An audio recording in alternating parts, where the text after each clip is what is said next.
I didn't kneel for the alien princess. Her smile told me I'd caught her interest.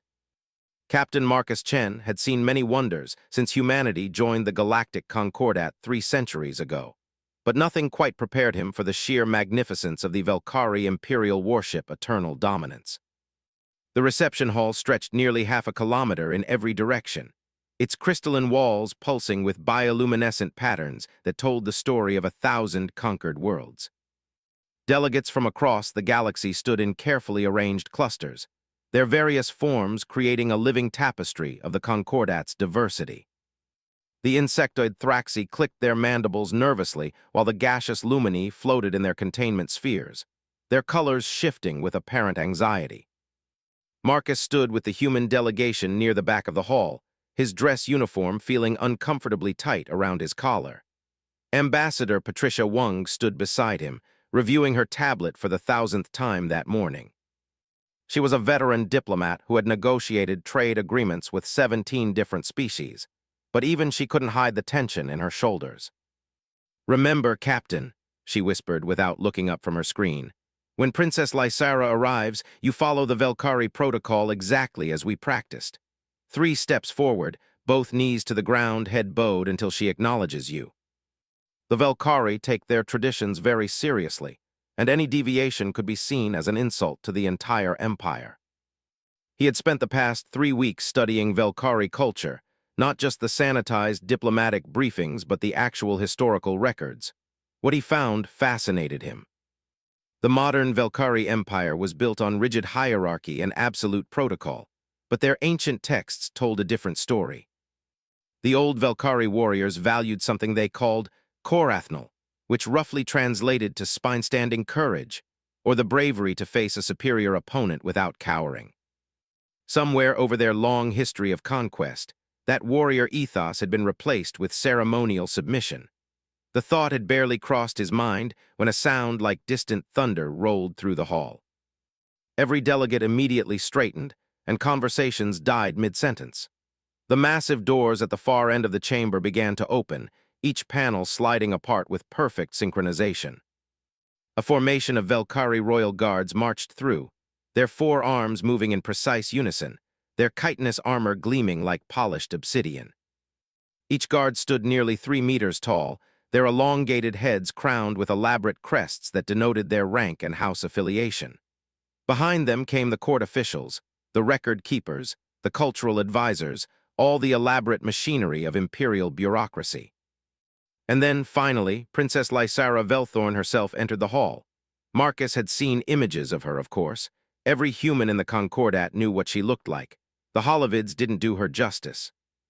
She moved with a fluid grace that seemed almost impossible for someone her size, each step deliberate and controlled. Her armor was less ornate than her guards, but somehow more impressive, its deep purple surface etched with battle honors that represented 3 decades of military service. Her crest was different too, swept back in a style that Marcus recognized from historical texts as the mark of the warrior caste, not the decorative flourishes favored by modern nobility. But it was her eyes that caught his attention. Most Velkari had eyes that ranged from amber to deep orange, but Lysara's were a striking violet that seemed to assess everything and everyone with calculating precision. She was a predator, Marcus realized, and everyone in this room was potential prey. The procession moved slowly through the hall, and Marcus watched as each delegation performed their greeting ritual. The Thraxi prostrated themselves completely, their segmented bodies pressing flat against the floor. The Lumini dimmed their light to almost nothing, a sign of submission in their culture. The massive Korathi bent their armored necks, exposing vulnerable joints. Every species had their own variation, but the message was universal. We acknowledge your superiority. Ambassador Wang grabbed his arm, her grip surprisingly strong. "Get ready," she hissed. "Remember what we practiced." Marcus could feel his heart rate increasing, that familiar sensation before a difficult decision. His entire life had been a series of moments like this, times when the safe path and the right path diverged, joining the military against his family's wishes. Volunteering for deep space assignments when he could have taken comfortable positions on Earth. Speaking up when his commanding officer made a decision he knew was wrong, nearly costing him his career. 2 delegations away now. The amphibious Quelti were bowing so low their head frills touched the ground. Marcus made his decision. When Princess Lysara stopped before the human delegation, the entire hall seemed to hold its breath. Ambassador Wang stepped forward, performed a perfect Velkari bow, and delivered the prepared greeting in flawless Velkari formal speech. The princess acknowledged her with a slight nod, her expression unchanged. Then her violet eyes shifted to Marcus. "Captain Marcus Chen," she said, her voice carrying easily despite not being particularly loud. "Fleet captain of the Human Concordat Navy, decorated veteran of the Sigma Draconis campaign, xenoanthropology specialist." She had done her homework. "You may approach." And he could see the slight narrowing of Princess Lysara's eyes, the subtle shift in her posture that suggested she was prepared for something unusual. He stopped exactly 3 paces from her, the proper diplomatic distance. And then, instead of kneeling, Marcus brought his feet together sharply, straightened his spine, and delivered a crisp military salute, his right hand snapping to his temple with perfect precision. The silence that followed was absolute. Somewhere behind him, Marcus heard Ambassador Wang make a sound like a strangled gasp. The Velkari guards reached for their weapons, plasma rifles humming to life. The nearest court official's crest flushed a deep red, a sign of extreme agitation in Velkari physiology. But Marcus didn't move. He held Lysara's gaze, his hand still at his temple in salute. It was a gesture of respect between equals, not submission from inferior to superior. It was a human tradition, yes, but it was also something more. It was a statement. For what felt like an eternity but was probably only 5 seconds, Lysara simply stared at him. Her face was unreadable, those violet eyes boring into him as if trying to parse some complicated equation. The guards were waiting for her command, their weapons trained on Marcus but not yet firing. The entire hall was frozen in this moment of potential catastrophe. And then Princess Lysara Velthorn did something that shocked everyone present, including her own entourage. She smiled, not the polite diplomatic smile that nobles gave to other nobles, not the cold smile of a predator toying with prey. This was genuine, a real smile that reached her eyes and transformed her entire face. It was the smile of someone who had just encountered something unexpected and delightful. "At ease, Captain," she said, and her guards immediately lowered their weapons, though they looked profoundly confused. Then she did something even more surprising. She switched from Imperial Velkari to English, speaking with barely a trace of accent. "Finally, someone interesting. Cancel my meetings with the Draxian Trade Consortium and the Quelti Cultural Exchange. Captain Chen will serve as my personal liaison for the duration of these negotiations. The captain has displayed disrespect to your person and by extension to the entire empire. Protocol demands. Or have you forgotten that I speak with the Emperor's voice in these matters?" Her tone was pleasant, but there was steel underneath. "The captain will join me for dinner this evening, my quarters 7th hour. See that he's properly briefed on where to go. I have so many questions about human customs and courage." She emphasized that last word slightly, and Marcus realized with a start that she understood exactly what he had done and why.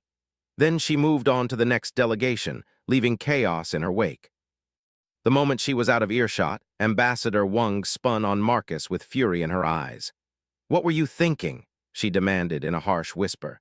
"You could have gotten us all killed. You could have destroyed 3 years of careful negotiations. You could have. We have much to discuss before this evening." One of them actually nodded slightly as he passed, a gesture so small it could have been denied if questioned. Minister Koth led him through a series of corridors, each more opulent than the last, before finally stopping in a private observation deck overlooking the vast expanse of space beyond the warship. "That was either the bravest or the most foolish thing I have seen in my 200 years of service," Koth said finally. "I am not yet certain which. If humanity is to be taken seriously in the Concordat, we cannot begin every relationship on our knees. She knows of your species' remarkable tendency to challenge those who claim dominance over you. Your wars of independence, your revolutions, your stubborn refusal to accept subjugation even when it would be logical to do so." He turned to face Marcus fully. "She collects interesting specimens, Captain. Warriors, scholars, artists, anyone who displays qualities she finds valuable. She studies them intensely, learns everything about them, understands what makes them unique. Whatever you think you have begun here today, understand that you are not the first to catch her interest. You are merely the latest. Thank you for the warning, Minister. Perhaps you are different, perhaps not, time will tell.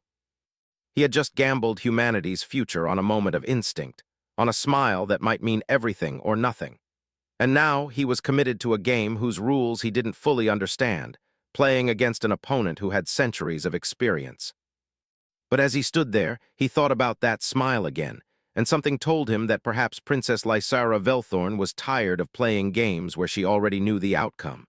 Perhaps she wanted something different too. His communicator chimed with coordinates and instructions for the evening meeting. Marcus took a deep breath and smiled to himself. Whatever happened next, it certainly wouldn't be boring. The quarters assigned to Marcus were far more luxurious than anything he had expected. The rooms were designed with human proportions in mind, which suggested that either the Velkhari kept such accommodations ready for all species or someone had prepared them specifically for him. He suspected the latter. The walls displayed slowly shifting images of Earth landscapes, from the Amazon rainforest to the Himalayan peaks to the Aurora Borealis dancing over the Arctic. It was both welcoming and unsettling, this demonstration of how thoroughly the Velkhari had studied his homeworld. Marcus spent the hours before dinner reviewing everything he could find about Princess Lysara. The official records painted a picture of military brilliance combined with diplomatic cunning. She had led the pacification of the Outer Rim rebellions, turning what should have been a decade-long conflict into a 6-month campaign through a combination of strategic warfare and clever negotiation. She had personally dueled the champion of the Korathi clans and won, earning their respect and allegiance. She had authored 3 treatises on xenopsychology that were considered foundational texts in understanding cross-species interaction. But it was the unofficial records that Marcus found more interesting. Stories from soldiers who had served under her command, describing a commander who never asked her troops to take risks she wouldn't take herself. Accounts from diplomats who had negotiated with her, mentioning her habit of asking unexpected questions that got to the heart of issues, and scattered references to her collection of interesting individuals, though details were frustratingly scarce.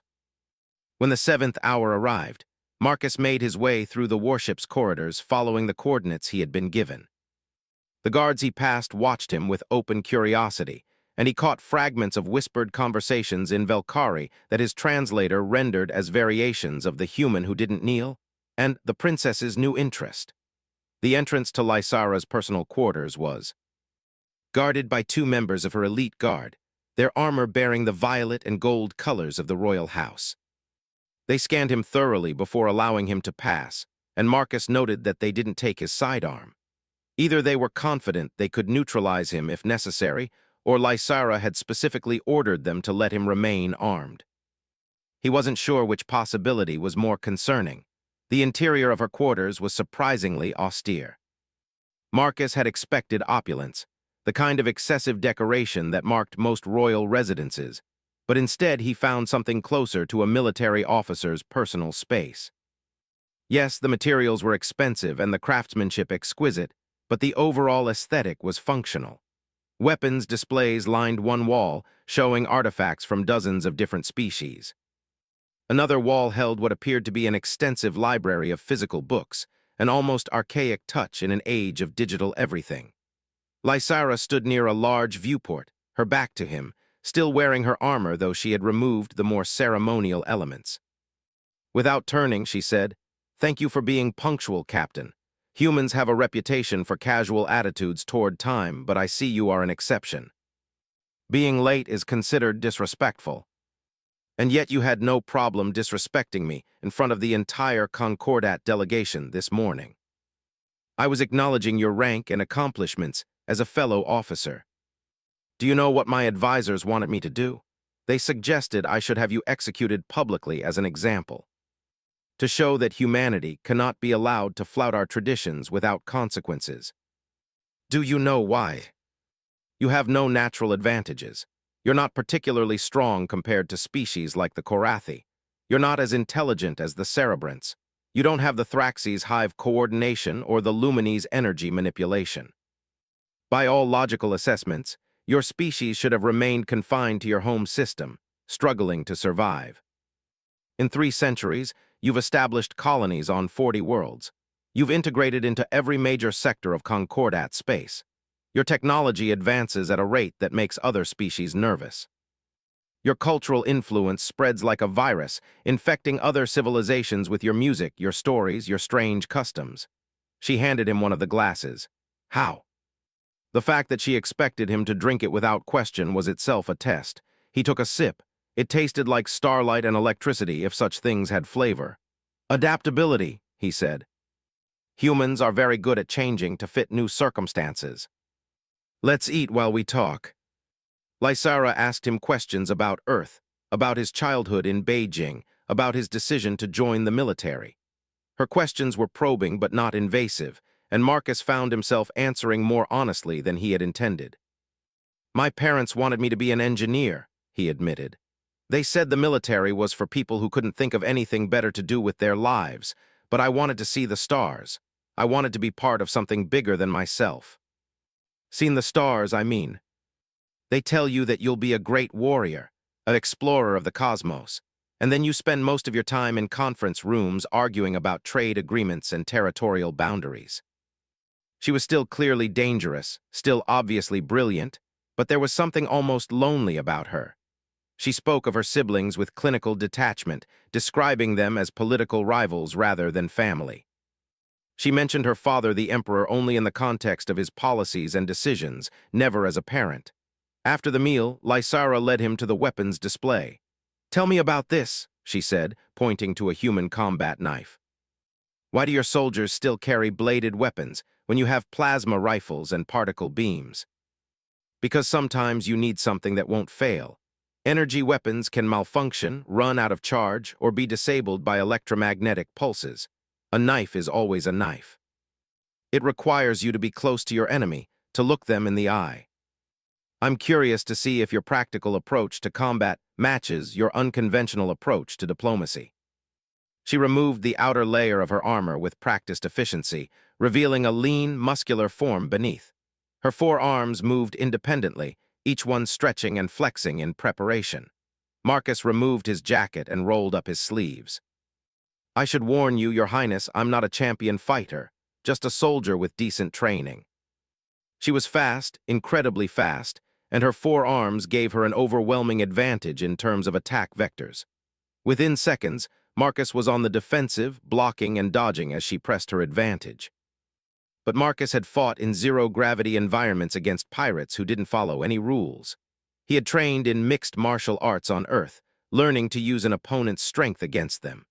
When Lysara threw a combination with her upper arms, Marcus didn't try to block. Instead, he dropped low and swept at her legs, something she clearly didn't expect.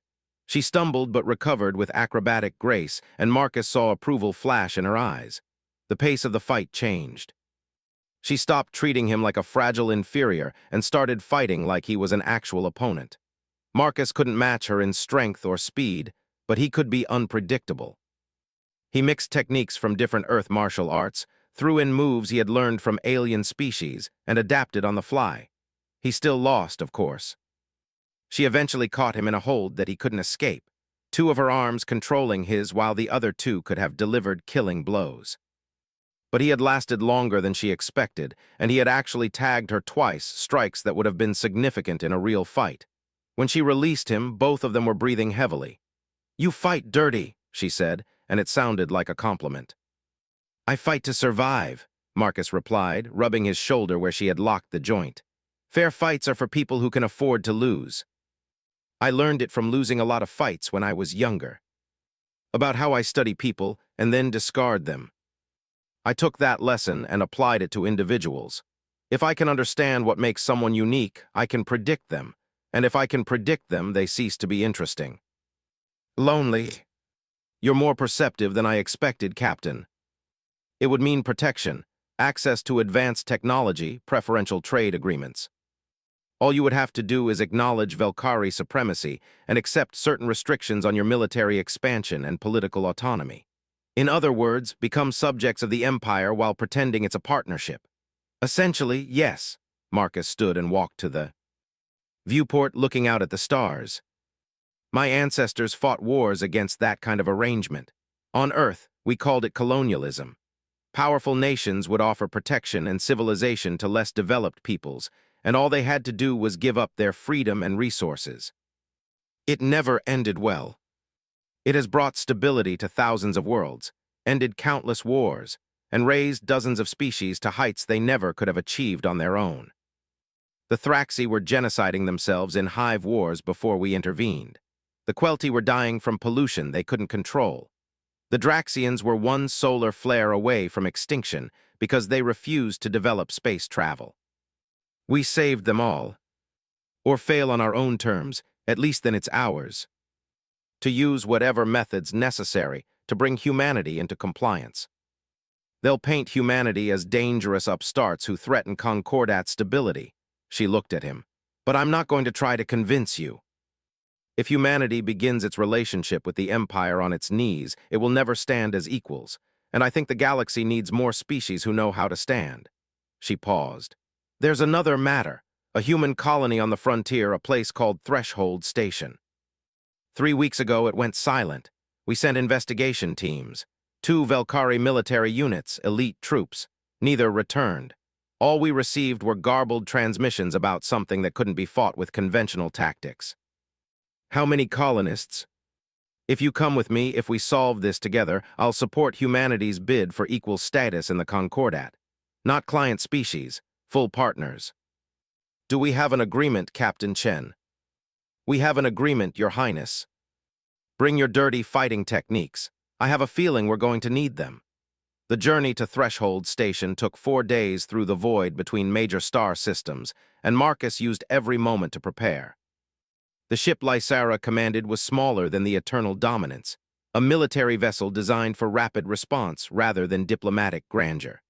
The crew was tight and professional, a mix of Velkari warriors and specialized personnel from other species. Marcus noticed that unlike the reception hall guards, these soldiers treated him with wary respect rather than thinly veiled contempt. He brought a team of 12 humans with him. Sergeant Maria Santos, a combat veteran who had survived the Sigma Draconis campaign, at his side. Lieutenant James Park, an engineer who could build a functioning weapon out of spare parts and optimism. Dr. Sarah Kim, a xenobiologist who had more practical field experience than most scientists twice her age. And 9 Marines who represented the best Earth's military could offer, each one a specialist in different forms of combat and survival. Lysara's personal guard initially objected to humans being armed aboard a Velkari military vessel, but she overruled them with a single sharp command. Marcus appreciated the gesture, though he knew it put her in a difficult position with her own people. On the 3rd day of travel, Marcus found Lysara in the ship's tactical center, studying holographic displays of Threshold Station and the surrounding space. The images showed a standard human frontier colony, a cluster of habitation domes connected by pressurized tunnels, surrounded by mining facilities and agricultural pods. Everything looked normal in the archived footage, colonists going about their daily lives, children playing in the recreation areas, workers heading to their shifts. Then the footage cut to 3 weeks ago. Static, interference. Brief glimpses of people running, screaming, fighting something that the cameras couldn't quite capture. And then nothing. Just empty corridors and silent rooms. The first investigation team reported contact with an unknown entity, Lysara said without looking up from the displays. They described it as adaptive, capable of learning and countering their tactics within minutes. Their last transmission said that every weapon they used worked once, maybe twice, and then became useless. Overwhelming firepower from the start, orbital bombardment of what they identified as enemy concentrations. It worked initially. They cleared several sections of the station and were preparing to evacuate survivors. Lysara pulled up another display showing thermal scans of the station. Then the enemy adapted again. It started using the colonists as shields, hiding among them. When the Velkari tried precision strikes, it moved too fast. When they tried to isolate it, it split into multiple smaller entities. And then it started mimicking our own weapons, turning our technology against us.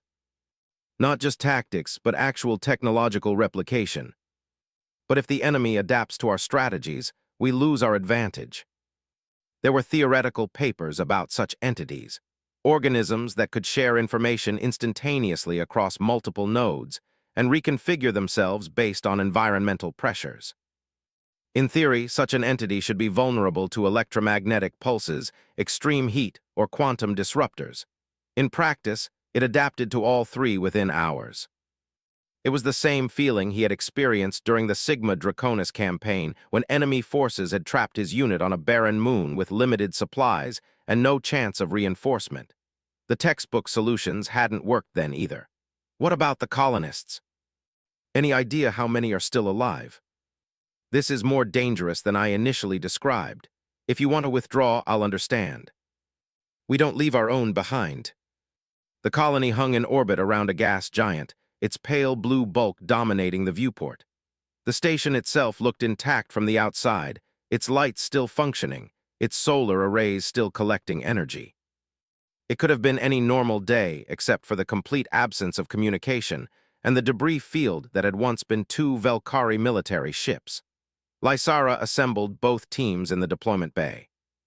Her 12 guards stood in perfect formation, their armor gleaming, their weapons charged and ready. Marcus's team looked almost casual by comparison, checking their gear with practiced efficiency, making jokes to cut the tension. Sergeant Santos was showing one of the younger Marines how to properly secure his helmet seal while simultaneously giving him grief about his taste in music. 2 teams, 2 approaches, Lysara announced. My guard will proceed through the main corridors using standard clearing procedures. We'll draw the entity's attention and force it to reveal itself. Captain Chen's team will use the maintenance tunnels and service ducts, moving unpredictably and avoiding detection as long as possible. Our objectives are to locate survivors, identify the enemy's core structure, and determine its weaknesses. We should maintain unit cohesion. When the game is rigged, flip the table. We can't beat this thing by playing by rules it's already learned, so we don't play by rules at all. We improvise, we adapt. We do things that don't make sense because unpredictability is the only advantage we have. Trust me, we're very good at it. The bay was empty and silent, crates of supplies sitting exactly where they had been left weeks ago. Emergency lighting cast everything in a dim red glow. Lieutenant Park scanned the area with his portable sensor array. Air is breathable but contaminated with unknown particulates. Recommend keeping helmets sealed. I'm reading power fluctuations throughout the station, and there's something weird about the metal composition of the walls. It's like they're slowly changing at the molecular level. It literally became part of the environment. We're encountering the same phenomenon. We've also found our first bodies. Velkari soldiers from the 2nd Investigation Team. Whatever killed them was extremely precise. Surgical strikes to vital areas. Every junction looked the same, every corridor identical. But Marcus had studied the blueprints obsessively during the journey, and he guided his team with confidence through the labyrinth. They found the first colonist in a water reclamation facility. A young woman, mid-20s, still alive but catatonic. Her eyes were open but unfocused, and she didn't respond to any stimuli. Dr. Kim examined her quickly while the Marines established a defensive perimeter. She's in some kind of induced hibernation state, Kim reported. Vital signs are stable but suppressed. I think the entity is keeping them alive for some reason. You can't bombard the station if there are living prisoners. The people were alive but completely helpless, stored like specimens in whatever locations the entity found convenient. The attack came without warning in a junction between 2 major corridors. One moment the team was advancing cautiously, the next the walls themselves were moving. Metal flowed like liquid, forming appendages that struck with deadly precision. One Marine went down immediately, his armor pierced by a spike that had erupted from the floor. "Scatter!" Marcus shouted, and his team broke formation instantly, each member diving in a different direction. It was exactly the opposite of what Velkari military doctrine would recommend, but it worked. The entity had prepared for a cohesive unit fighting together. It wasn't ready for 12 individuals all acting independently. Sergeant Santos threw an explosive charge not at the enemy but at a support pillar, collapsing part of the corridor and creating a barrier between the entity and half the team. Lieutenant Park jury-rigged a portable generator to overload. creating an electromagnetic pulse that disrupted the entity's cohesion for precious seconds. The Marines fired not in coordinated volleys, but in random bursts from constantly changing positions.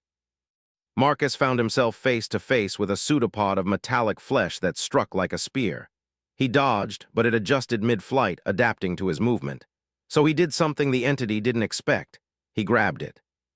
The surface was hot and writhing under his gloves, but he held on and used his own momentum to redirect the appendage into a wall, where Park had just sprayed an experimental solvent that the engineer had mixed from cleaning supplies. The entity recoiled, clearly damaged. Not destroyed but hurt, it withdrew, flowing back into the walls and disappearing. "Sound off," Marcus called, checking his team. One Marine dead, two injured but mobile. They had survived, but barely. "Park, what was in that solvent?" "I mixed 3 different cleaning agents that theoretically shouldn't be combined. I figured if it could integrate with metal and organic tissue, maybe it couldn't handle something corrosive and unstable." "Make more of it." "I'm sending Park's chemical formula to your people. It's not much, but it's something." "Your species is insane." Marcus's team kept improvising, using everything from fire-suppressant foam to agricultural fertilizers as weapons. The entity adapted to each trick, but adaptation took time, and in that time they could rescue more colonists. They found the core in the station's central power facility, a massive chamber that housed the fusion reactors providing energy to the entire colony. The entity had concentrated itself here, drawing power from the reactors to fuel its growth. It had transformed the entire chamber into something alien, metal and flesh intertwined in patterns that hurt to look at. Both teams converged on the core simultaneously, fighting through waves of defenders that the entity spawned from its own mass. Velkari precision combined with human unpredictability created a synergy that neither could have achieved alone. When Lysara's guards laid down suppressing fire, Marcus's Marines used the cover to plant explosives in random patterns. When the entity adapted to energy weapons, humans switched to projectile firearms with bullets made from whatever materials they could scavenge. The final assault was desperate and chaotic. Lysara fought alongside Marcus, her 4 arms moving in patterns he was learning to read and complement with his own 2-armed style. They covered each other's weaknesses, anticipated each other's movements, fought like a unit that had trained together for years rather than days. Lieutenant Park's solution was brilliantly insane. He rigged the fusion reactors to overload not all at once, but in sequence, creating a cascading energy spike that the entity couldn't adapt to fast enough. The pattern was randomized, based on quantum fluctuations that couldn't be predicted even theoretically. When the reactors blew, Marcus and Lysara were already running, dragging wounded soldiers and rescued colonists toward the emergency escape pods. The entity screamed, a sound that shouldn't have been possible in vacuum but somehow was, a vibration that resonated through the station's structure. They made it to the pods with seconds to spare, launching away from Threshold Station as it tore itself apart from the inside. 12,000 colonists had been lost, but they saved 3,000. The entity was destroyed, scattered into particles too small to maintain cohesion. In the cramped escape pod, Marcus and Lysara sat shoulder to shoulder, both exhausted, both covered in wounds and grime. Her armor was cracked, his uniform was torn, and they were both breathing like they had run a marathon. "We did it," Lysara said, her voice filled with something that might have been wonder. "We survived," Marcus corrected. "That's not quite the same as winning. I was raised to believe that order was strength and chaos was weakness. That emotional control was superior to emotional expression. That established doctrine was always better than improvisation. Thank you, Marcus Chen, for not kneeling that first day, for forcing me to see beyond my own assumptions, for showing me that strength comes in forms I never considered. You have an empire to run, negotiations to conclude, all that important political stuff. True partnership," her expression hardened with determination, "though convincing the rest of the Velkari Empire of that will be its own kind of battle.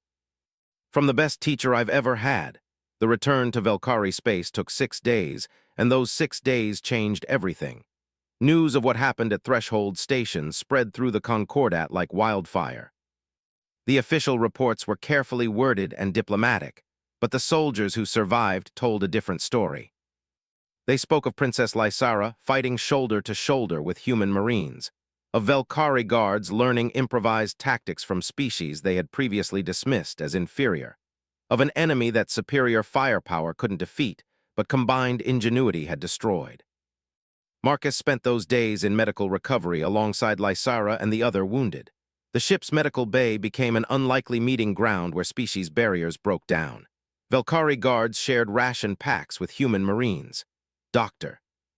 Kim treated injuries on warriors who had never allowed a non-Velkhari to touch them before.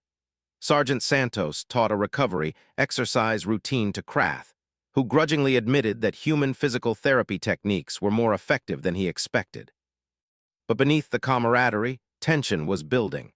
Lysara received encrypted messages daily from the Velkhari homeworld, each one more urgent than the last. She didn't share the contents with Marcus, but he could see the strain on her face growing with each communication. On the 5th day, she finally told him what was happening. They were in the observation deck, a small room with a viewport overlooking the streaming stars. Lysara had requested privacy, sending even her personal guards away. She stood at the window, her posture rigid, and Marcus could tell she was carrying weight that even her 4 arms couldn't distribute properly. "My father is dying," she said without preamble. "The Emperor's physicians give him weeks at most. The succession crisis I've been avoiding for years is now unavoidable. We're raised by tutors and trainers prepared to be leaders rather than family." She paused. "Though I wonder now if that was a mistake, if perhaps something was lost in that efficiency. My brother Torvik commands the 5th Fleet and has the support of the military traditionalists. He believes the Empire should expand aggressively, bringing order to the chaotic sectors through overwhelming force. My sister Maelna controls the economic ministries and has the backing of the merchant houses. She wants consolidation, turning our conquests into profitable enterprises even if it means abandoning the frontier territories. I'm the warrior scholar, the one they send to solve problems they can't handle themselves. I have support among the younger officers and the diplomatic corps, but not the concentrated power bases my siblings command. Under normal circumstances, I would be a minor player in the succession struggle. Because I fought alongside humans and survived where pure Velkhari forces failed. Because I'm about to propose something that will either revolutionize the Empire or get me executed for treason." She turned to face him fully. "I'm going to argue for fundamental reformation of how the Velkhari Empire operates. No more client species, no more forced subjugation, true partnership between equals. Torvik will say I'm weak, corrupted by inferior species. Maelna will say I'm destroying profitable power structures. The conservative houses will call me a traitor to Velkhari superiority." She reached out and took his hand, a gesture that had become more natural between them over the past days. "But I saw something at Threshold Station, Marcus. I saw that the future doesn't belong to the strongest or the most numerous. It belongs to those who can adapt, who can combine different strengths, who can learn from anyone regardless of their origin. But beautiful visions don't always survive contact with political reality. I need you to build alliances, to show the Concordat that change is possible and beneficial." She squeezed his hand. "I need you to be as stubborn and impossible as you were the day you refused to kneel." The planet was a masterpiece of engineering, its continents reshaped over millennia into perfect geometric patterns, its cities gleaming spires that reached into the clouds. Orbital platforms surrounded the world in concentric rings, each one a fortress and factory combined. It was impressive and terrible in equal measure, a monument to what unlimited power and 12,000 years of dominance could achieve. Ambassador Wang met Marcus at the docking station, her expression a mixture of relief and exasperation. "Captain Chen, do you have any idea what kind of diplomatic firestorm you've created? Half the Concordat wants to give you a medal. The other half wants you arrested for improper conduct with royalty. And the Velkhari government is divided between treating you as a hero or an instigator. Princess Lysara has called for an emergency Concordat assembly. She's going to make some kind of major announcement, and rumors say it involves humanity's status. We need to coordinate our response, make sure we're presenting a united front. Earth wants what it always wants, Security, prosperity, and not getting crushed by forces beyond our control. The politicians are arguing about whether to push for full equality or accept a favorable client arrangement. Nobody can agree. Coffee shops frequented by junior ambassadors. Training facilities where military officers from different species sparred and shared techniques. Research stations where scientists collaborated on cross-species projects. He told them the story of Threshold Station, but not the sanitized official version. He described the fear, the desperation, the moment when Velkari guards and human marines stopped seeing each other as superior and inferior, and started seeing each other as soldiers fighting the same battle.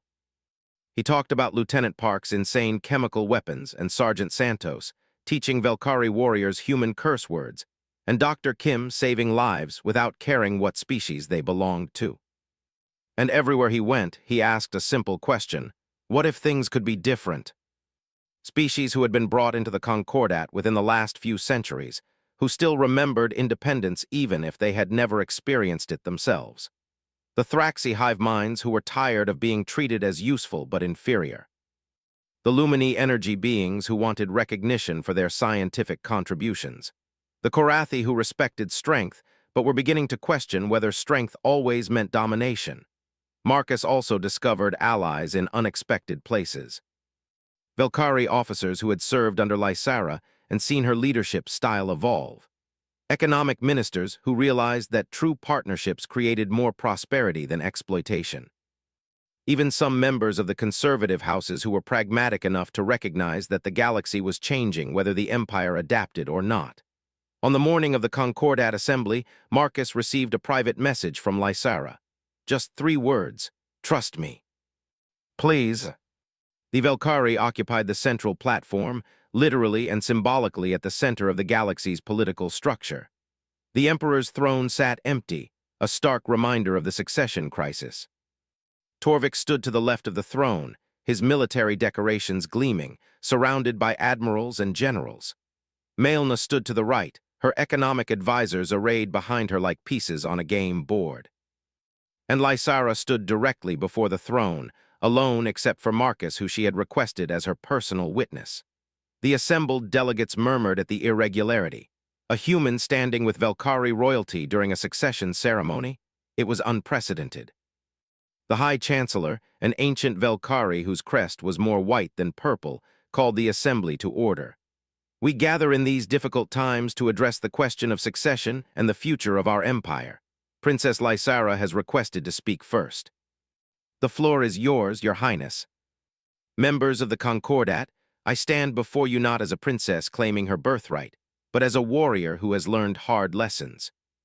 3 weeks ago, I believed, as my ancestors believed, that the Velkari way was the superior way, that our strength came from our dominance, that order meant control. Who showed me that there are different kinds of strength? She began walking along the chamber floor, her 4 arms moving in emphatic gestures. Together, we faced an enemy that defeated pure Velkari military might. An enemy that adapted to our perfected tactics, that turned our strengths into weaknesses. And we defeated it not through superior firepower or ancient wisdom, but through cooperation. Through combining Velkari discipline with human improvisation.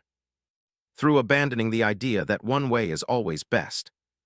The Empire has endured 12,000 years through strength and order, not through compromising with lesser species. That lesser species solved a problem we couldn't solve alone. At what point does survival become more important than pride?